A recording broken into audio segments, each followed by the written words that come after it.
You know, it's been a while since we've seen the lights on there at Triad Stage for a performance. In fact, they are ready to reopen after being closed for nearly 2 years during the pandemic. I spoke with a familiar face for all of us at News 2, Mitchell Summers, who's helping the theater relaunch, all about what we can expect.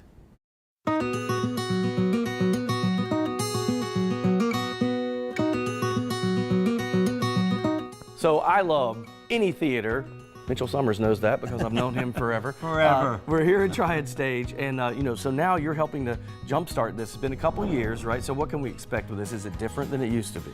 You know, Triad Stage always has been interested in telling stories of North Carolina playwrights, but they're taking even more of an interest where they're going to be a hub for people wanting to create new works. They're going to focus on stories that really tell about North Carolina, like the first show that opens, Rebellious. It's based on lifelike characters of 4 young ladies at Bennett, the Bennett Bells, who wanted to take part in the World War sit-in and the Civil Rights Movement. A wonderful story. And Mike Wiley, who wrote it, is a local playwright. It's interesting. I don't think, explain what Triad Stage is for people that aren't quite as familiar, because this is a different entity than, say, a Tanger or something like that. It is, Eric, and I'm glad you asked that.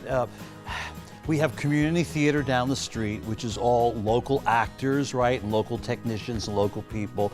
And then you have the Tanger Center, which is unbelievable, bringing in these Broadway shows from New York, which is incredible. And then you have Triad Stage. There is a need for a professional equity theater, but it's not something like Tanger in that they're bringing in shows. These are shows that are mounted here by playwrights from here, directors from here, actors from here, with some equity actors coming in from New York, so amateurs get a chance to work alongside professionals. So we really want to keep Triad Stage thriving and have a hub here in the Triad. If you looked ahead, what do you think is the future for a theater like this? I think, you know, part of the challenge is that they are being very bold in their new vision. And so the challenge is going to be to get people in Greensboro and the Triad to support these kinds of works.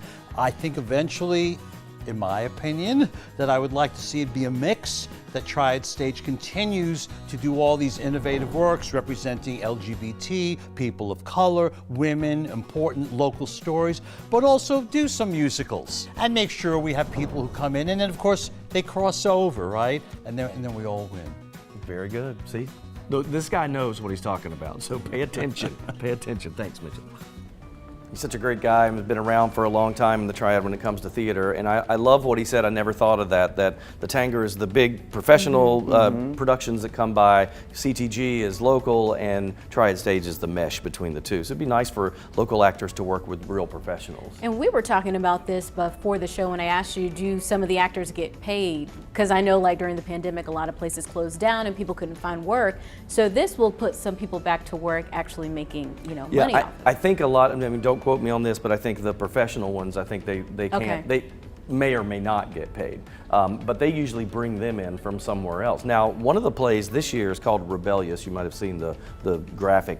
That one was written by a local playwright. It's about Greensboro, and it takes kind of a fictional story based on fact. So it's for Bennett College students who were here during the sit-in movements, and it's about their experience surrounding that. I would love to see something like that, just to embrace the art and the professionals in our area and see, you know, the work that they're doing. I think it just adds another, you know, form of entertainment for us to do.